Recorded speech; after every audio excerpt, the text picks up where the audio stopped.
Hola a todos los soñadores digitales. Hoy tengo el gusto de entrevistar a alguien que ha navegado las turbulentas aguas del emprendimiento internacional y ha salido no solo a flote, sino surfeando la ola. Jesús, venezolano de nacimiento y ciudadano digital por elección, ha transformado los desafíos de emigrar en oportunidades para crecer y ahora dedica su vida a tender puentes para que otros latinoamericanos puedan construir sus propios imperios online. Italianos también. Del caos económico de Venezuela a convertirse en mentor de cientos de emprendedores latinos, su historia es pura inspiración con acento caribeño. Vamos a conocer más sobre este crack digital que está cambiando el juego. Bueno, Jesús, cuéntanos el beta completo, cómo te convertiste en un referente digital. Bueno, todo empezó en el año 2016 cuando decido crear mi cuenta Imperio Exitoso, que es prácticamente una cuenta de emprendimiento digital que inició como una cuenta de motivación, ya que la situación en Venezuela era una situación que era muy delicada, sobre todo el mundo estaba en una fase mental de crisis. Y siempre a donde fueras había problemas, había algo de qué quejarse de manera integral, que decidí transformar esto en una cuenta que aportara valores y aportara motivación, aportara otro tipo de pensamiento. Y fue un éxito total porque me hizo tener una comunidad hasta el día de hoy de más de 200.000 seguidores, permitiendo no solamente empezar con una fase motivacional, sino transicionar a una fase de emprendimiento digital, descubriendo que estábamos en una evolución donde los oficios digitales podían ser la ruta de escape o de transición para quienes deseaban vivir de esto. Y hasta ahora eso me conllevó a ser un embajador digital, a vivir de esto en diferentes países, a vivir de esto en Malta, en Perú, en diferentes ciudades de Italia, y abrir mercados sin la necesidad de estar presente, ya que me di cuenta que era algo increíble, ya que estamos en una transición digital y muchos sistemas que todavía están en fase de transición pueden ser una oportunidad para quienes deseen vivir de esto.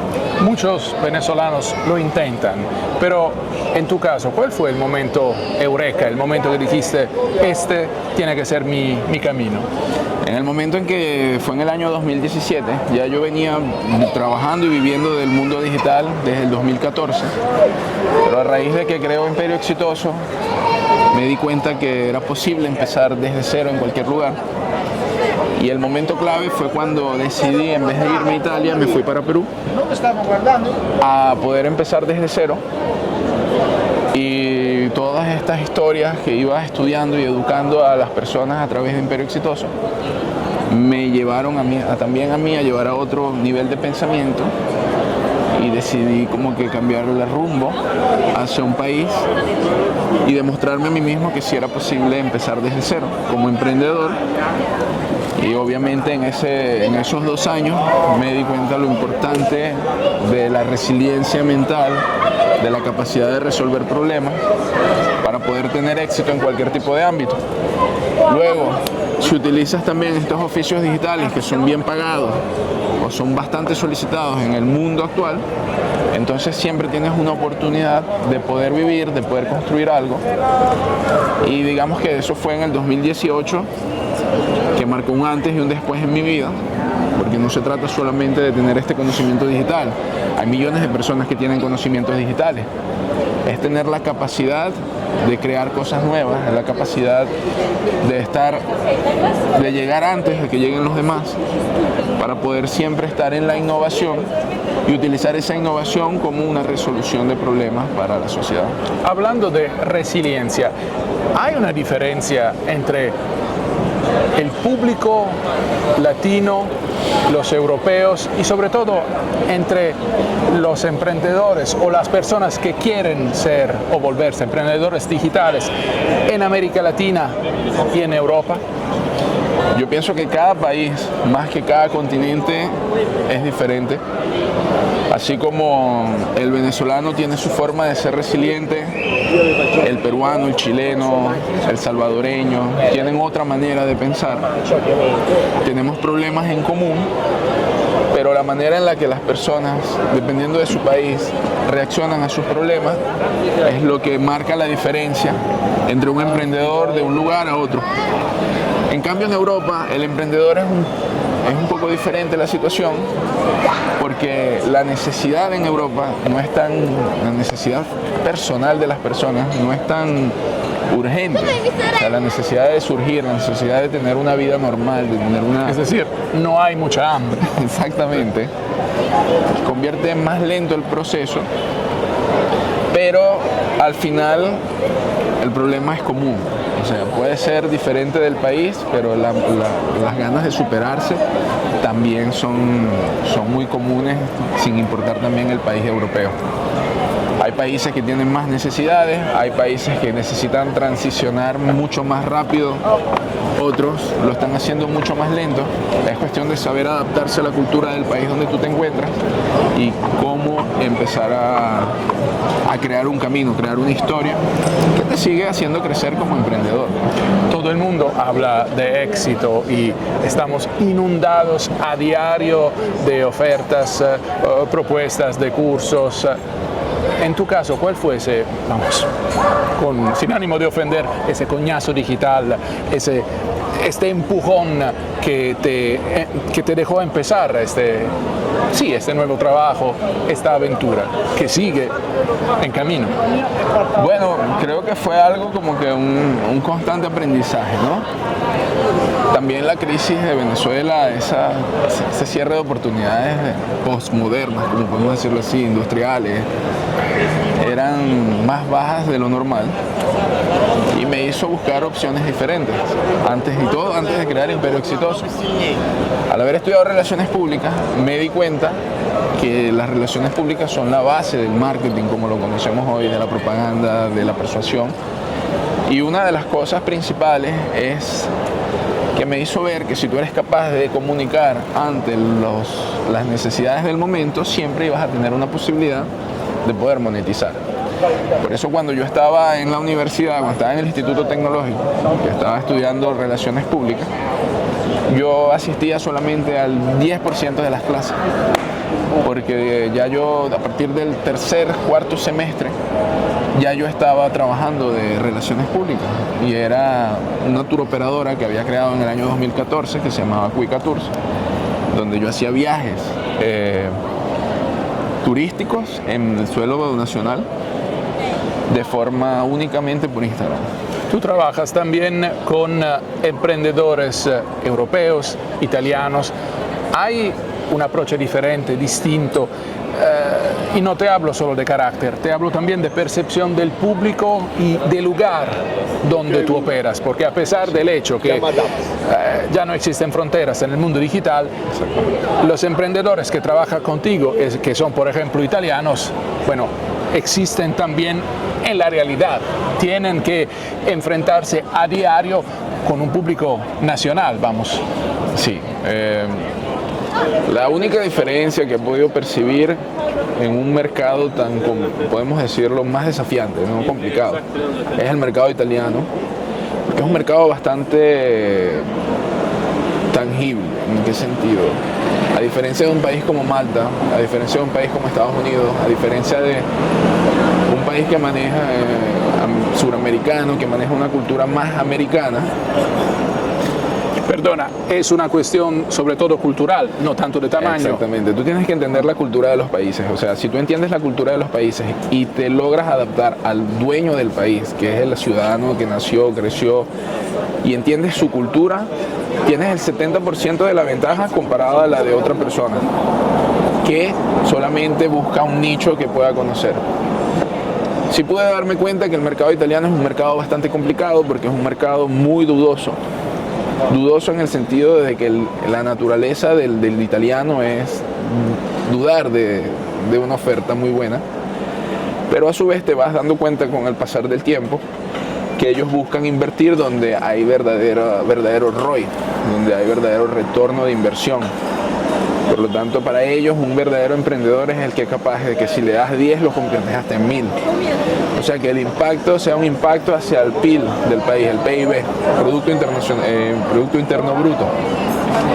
En el momento en que tú te das cuenta de eso, empiezas a crear oportunidades para los mismos italianos que te ayudan entonces a hacerle entender que lo que ellos inviertan tiene un retorno de inversión mucho más grande que hacerlo de forma analógica, de forma antigua. En Latinoamérica hay países con una población más joven. Aquí la población es más vieja, entonces me imagino que hay también maneras de acercarse al cliente diferentes. Sí. ¿Qué puedes decirme sobre este asunto? Bueno, hay algo que dijiste que es muy cierto, que hay mucha población adulta y la población más grande más lenta es adaptarse a los cambios. Por eso es importante que algún país, que un joven tenga esperanzas de estar en su propio país para seguir creciéndolo. Pero hay algo que también es cierto, que muchos jóvenes en Italia se están yendo. Pero se están yendo con la misma narrativa como la que se iba el latinoamericano para Europa, así como el de Asia se viene para Europa, o como el suramericano que se va para Estados Unidos. Aquí el italiano se va para Australia, porque bueno, ve la posibilidad de poder facturar más haciendo el mismo trabajo que puede hacer aquí, sin darse cuenta que también hay un mercado bastante amplio, que es el mercado digital en Italia, donde solamente el 30% es dueño del 70% del mercado en Italia. ¿Y eso es por qué? Porque no han tenido la capacidad de poder llegarle y convencer a un italiano de entrar a este mundo. Pero sobre todo, ¿por qué? Porque no hay muchos jóvenes quienes están al mando de los negocios de estas personas. Ya los jóvenes no quieren ni siquiera seguir con los negocios de sus padres, porque ven a sus padres como que en una fase en donde ya no están vendiendo como antes, y es una fase de crisis. Y hay otra cosa, que cuando el padre está al mando del negocio, ya que los italianos son bastante familiares en hacer negocios, es muy difícil que le dé la posibilidad al joven que emita ciertos tipos de cambios que pueden ser drásticos, pero que también pueden aprovechar la mejora de la economía del negocio. Y a nivel práctico, porque se tiene que decir, a veces la fiscalidad en Italia, en Europa, es mucho más onerosa, mucho más pesada que, por ejemplo, en América Latina. ¿Se puede emprender en un ambiente así? Sí, claro, por supuesto. Hay un tema que sí hay como una narrativa de Italia, que es el tema de los impuestos. Y sí lo puedo entender porque, bueno, tú no puedes comparar un país que te cobra mucho menos impuestos a una empresa como Italia.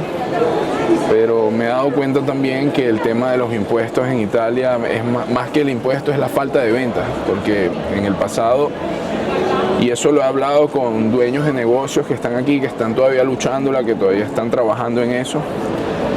O sea, hemos llegado al punto común de que si ellos vendieran como vendían hace 20 años, ellos pueden decir, bueno, pagué tanto de impuestos, pero bueno, terminamos, me voy de vacaciones, voy a disfrutar, porque al final eso es lo que hace un emprendedor, trabaja para luego disfrutar su vida, ¿no? Y en cambio ahorita no hay ventas y también los impuestos se siguen cobrando, ¿no? Pero para los jóvenes emprendedores que quieren empezar, hay un régimen que se llama el régimen forfettario, y es que prácticamente es una manera del gobierno italiano de decir, no queremos empleados, necesitamos más emprendedores. En el sentido de que, bueno, si tú no facturas más de 80.000 euros al año, tú vas a pagar un 22% de impuestos. ¿Durante cuánto tiempo? Por 3 años mínimo. Pero también la cultura del italiano es, bueno, si tú en 3 años no has tenido la capacidad de crecer en ese nivel, significa que estás haciendo algo que ya nosotros no necesitamos. Porque yo he visto en carne propia personas que empezaron desde ese régimen forfetario y ahorita son una SRL, sí se quejan de los impuestos, pero tienen una buena vida. ¿Por qué? Porque están usando los medios digitales para hacerse conocer, para vender y el cash flow es prácticamente, el flujo de efectivo es la vida de un negocio. Sí. Entonces, no es fácil. Ya. Lo barato sale caro, pero se puede decir que muchas veces la respuesta no está en bajar los servicios, bajar los precios, porque siempre encontrarás a alguien más barato que tú. ¿Sobre qué podemos apostar? ¿La calidad? ¿El mejor trabajo? Yo pienso que las personas tienen que pensar primeramente en qué es lo que en hacer algo que les guste y que les traiga paz mental. Porque si tú no tienes paz mental, tu mente no está en fase de creación. Y un emprendedor tiene que estar en una fase de creación constante, en una fase de cómo lo hago mejor. Pero si una persona está en esto, no tiene esa paz mental de poder, sino que su estrés lo bloquea.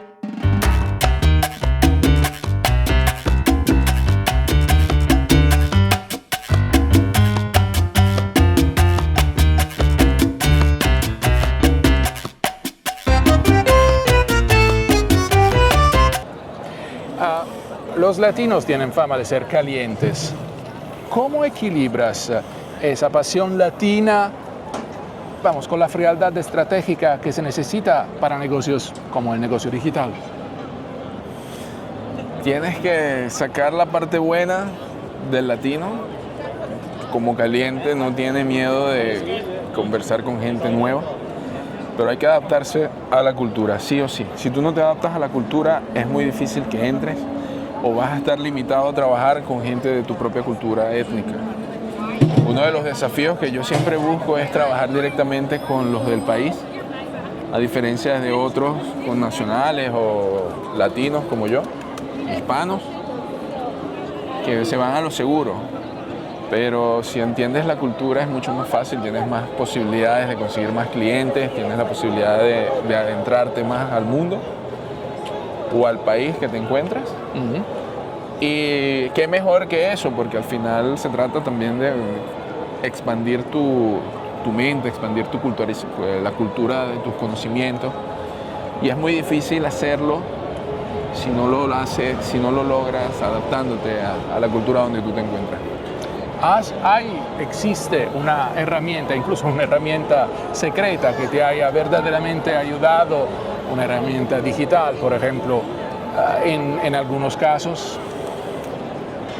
Mira, si tú entiendes la comunicación y entiendes dónde están los puntos de atención de las personas, creo que eso es clave para poder dar un paso. Y lo principal y lo primordial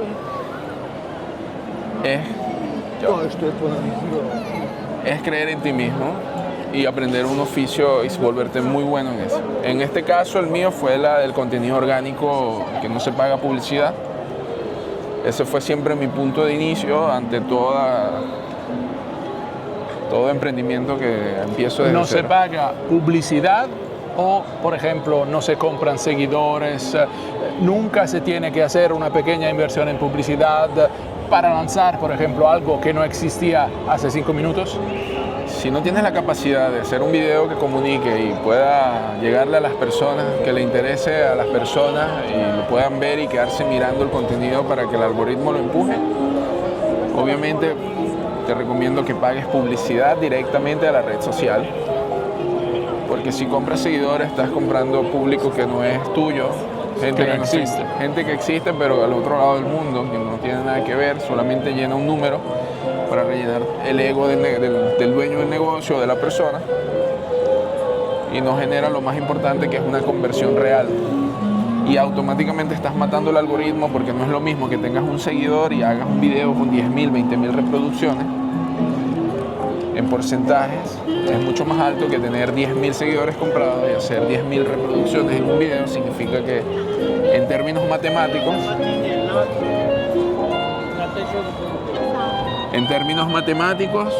tú no estás teniendo una experiencia, no estás dándole una experiencia buena a tu propia cuenta. O sea, le estás mintiendo y se nota.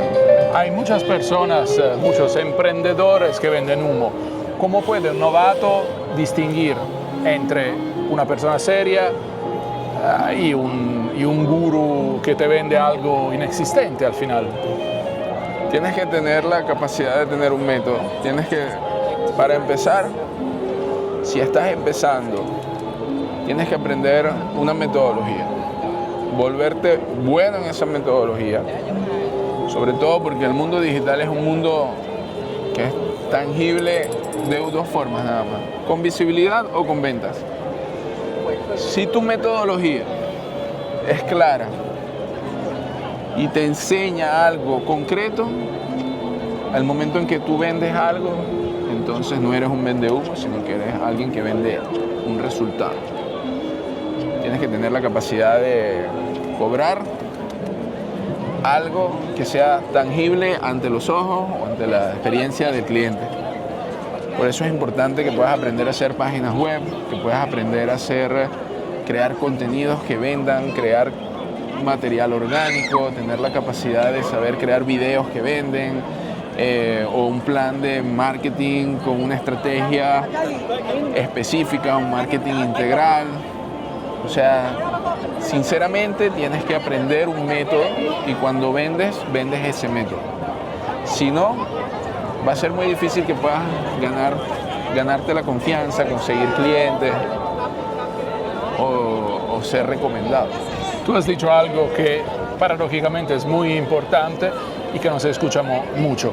La importancia de la pasión, es decir, hacer algo que verdaderamente te guste, no seguir el flujo, no intentar repetir lo que hacen otras personas. Y eso vale cuando hablamos de ventas, cuando hablamos de contenido. ¿Por qué la gente casi que no tiene el coraje de intentar decir algo nuevo o personal? Porque nos enseñaron a siempre estar a la moda, si te das cuenta. Siempre estamos pendientes de qué está haciendo el resto para poder estar en esa onda. ¿Cuál es el tren del momento? Para que siempre te dicen, tienes que aprovechar el tren. Entonces, no te dicen que tienes que montarte solamente en un tren y llegar lo más lejos posible. Y hay otra cosa, la gente le venden es el resultado, no le venden el proceso. Y la gente tiene que disfrutar el proceso, porque cuando ya alcanzas el objetivo, sea bueno o sea malo, se acabó. Tienes que empezar uno nuevo. Entonces, si tú no tienes la capacidad de disfrutar el proceso, es muy difícil que puedas tener éxito en cualquier cosa que hagas en la vida, seas emprendedor, seas empleado, sea como sea. Tú tienes que tener la capacidad de vivir el momento, vivir el día a día, de resolver un problema y enfocarte en el presente con lo que tú estás haciendo. Y no vivir siempre mirando hacia el futuro, que igual vas a llegar, nosotros vamos a llegar allá, pero vamos a disfrutar esta conversación. Y no quedarse pegado en el pasado, porque ya el pasado no existe. Pero lo que existe es lo que estamos viviendo ahorita. Y si tú vives en una constante donde es un problema lo que estás haciendo, no te va a ir bien, no lo vas a hacer bien, vas a durar poco haciéndolo. Y si eso pasa es porque no estás haciendo algo que tú realmente quieres o necesitas. ¿Puedes contarme un caso de éxito, algo que ha sido a lo mejor una sorpresa incluso para ti? Sí, claro. Los momentos que han sido una sorpresa para mí es cuando pruebo metodologías nuevas y me funcionan. Pero casos de éxitos he tenido varios. Porque en cada país en donde he estado, el caso de éxito inicial es lo que me ha abierto las puertas a nuevas oportunidades. Por lo menos cuando estaba en Malta,